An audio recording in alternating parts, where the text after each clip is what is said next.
நீங்கள் பார்க்குறீங்க, இந்த நாட்டுடைய அதிபரை கடத்தி கொண்டு போய் சிறையில் வச்சுருக்காங்க.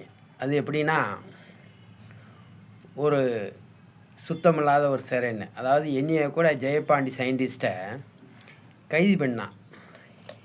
எது வீட்டில் வந்து கைது பண்ணலாம் ஆம்பளை, ஆனால் அமெரிக்காவை பாராட்டலாம். அந்த இடத்துல போய் கைது பண்ணியிருக்கேன், ஆனால் பாராட்ட முடியாது. இருந்தாலும் நான் ஒரு சயின்டிஸ்ட்டு ஜெயபாண்டி, நான் வந்து ஒரு மதுரை கலெக்டரை நிர்வாணமாக ஆபாச வீடியோ போடும்போது அந்த வீடியோவை ஆதாரத்தின் அடிப்படையில் வழக்கு பதிவு செய்யாமல் வழிப்பறிண்டு போட்டாங்க. அப்படி போட்டு தான் 13 மாதம் சிறையில் இருந்தேன். 13 மாதமும் ஜெயம் 1, ஜெயம் 2, பிடிஜே 6, ஏடிஜே, சிபிஐ கோர்ட் எந்த நீதிபதியும் ஜெயபாண்டி நீ இந்த குற்றம் தான் செஞ்ச, இந்த குற்றம் ஏன் செஞ்ச,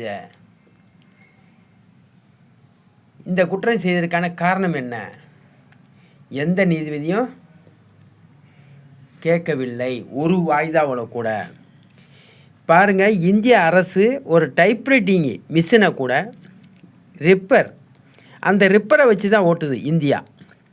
அப்போ இப்படி இருக்கக்கூடிய இந்தியா உண்மையிலே மக்களால் ஓட்டு போட்டு தேர்ந்தெடுக்கப்பட்டிருந்தா, கையில் குத்தி ஓட்டு போட்டு தேர்ந்தெடுக்கப்பட்டிருந்தா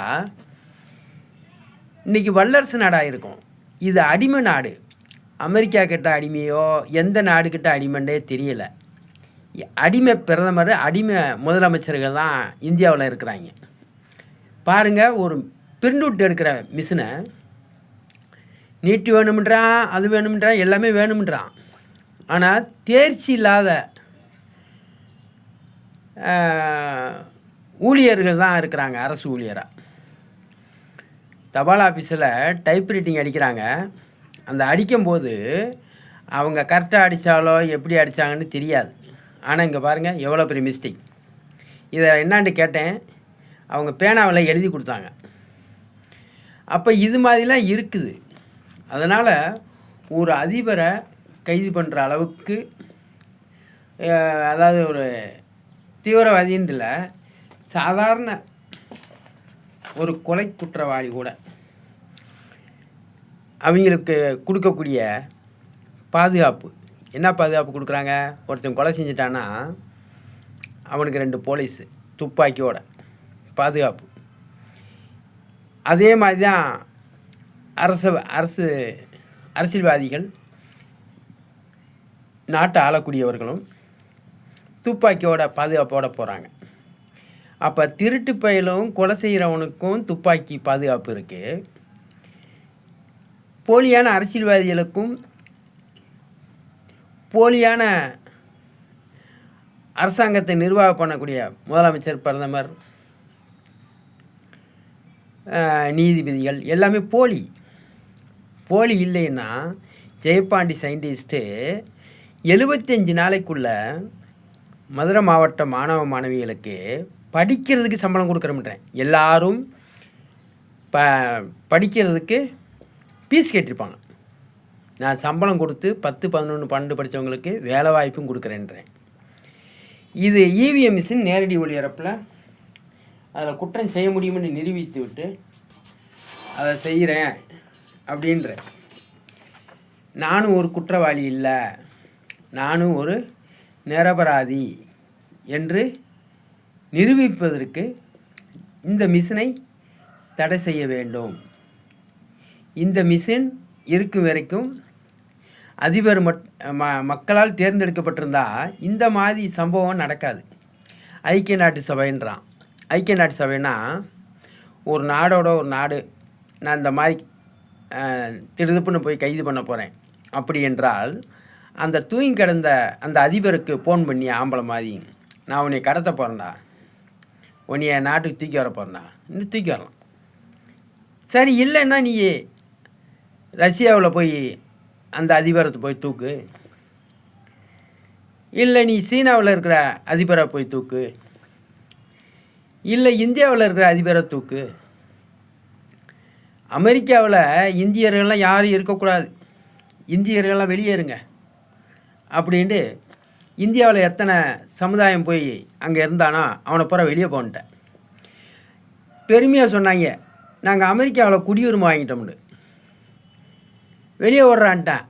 மறுபடியும் எந்த ஊருக்கு வந்த? இந்தியாவுக்கு தான் வந்தேன். அவங்களுக்கு வேலை சேர்த்து நான் தர்றேன் அப்படின்றேன்.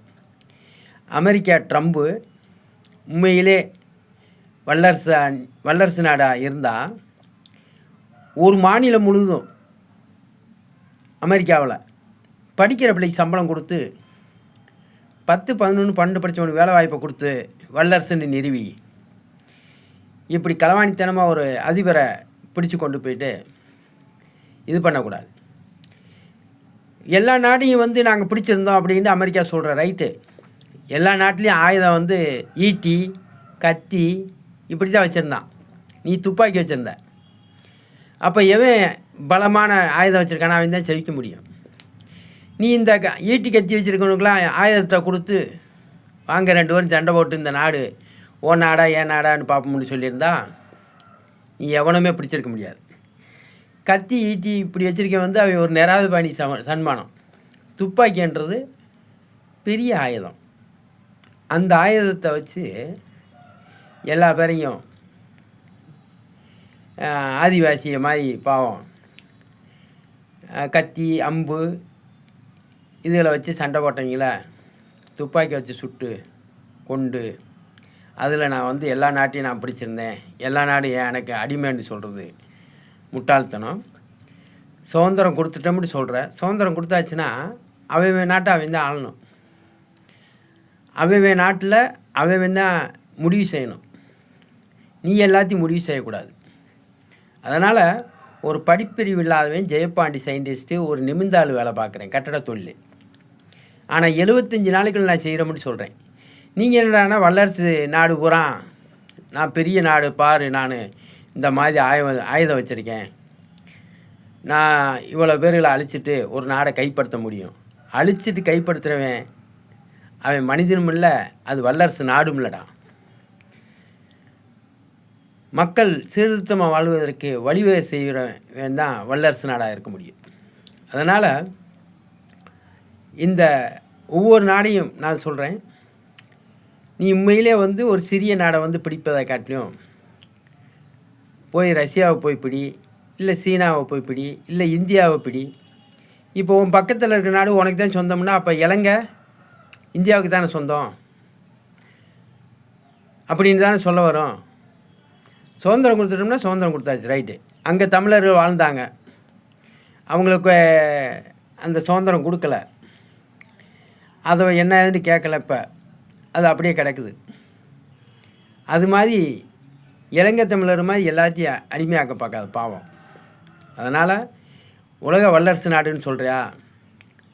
இந்த இவிஎம் மிஷினில் என்னமோ சந்திரனுக்கு போனேன், எங்கெங்கேயோ போனேன், இவ்வளோ கருவிகள் நான் தயார் பண்ணியிருக்கோம் அப்படின்லாம் சொல்கிறீங்க. அதனால் இவிஎம் மிஷினில் நான் கேட்குற 20 கேள்விக்கும் 24 ப்ராக்டிக்கலும் நேரடி ஒளிபரப்பில் நீங்கள் அந்தந்த நாட்டில் இருந்துக்கிட்டே அங்கேருந்தே தொடர்பு கொண்டு அதற்கு பதில் சொல்லுங்கள். அதில் சரியான முறையில் நீங்கள் வெற்றி பெற்றீங்கன்னா அது உண்மையிலே அது வல்லரசு நாடு தான் என்றதை நான் ஒத்துக்கிறேன்.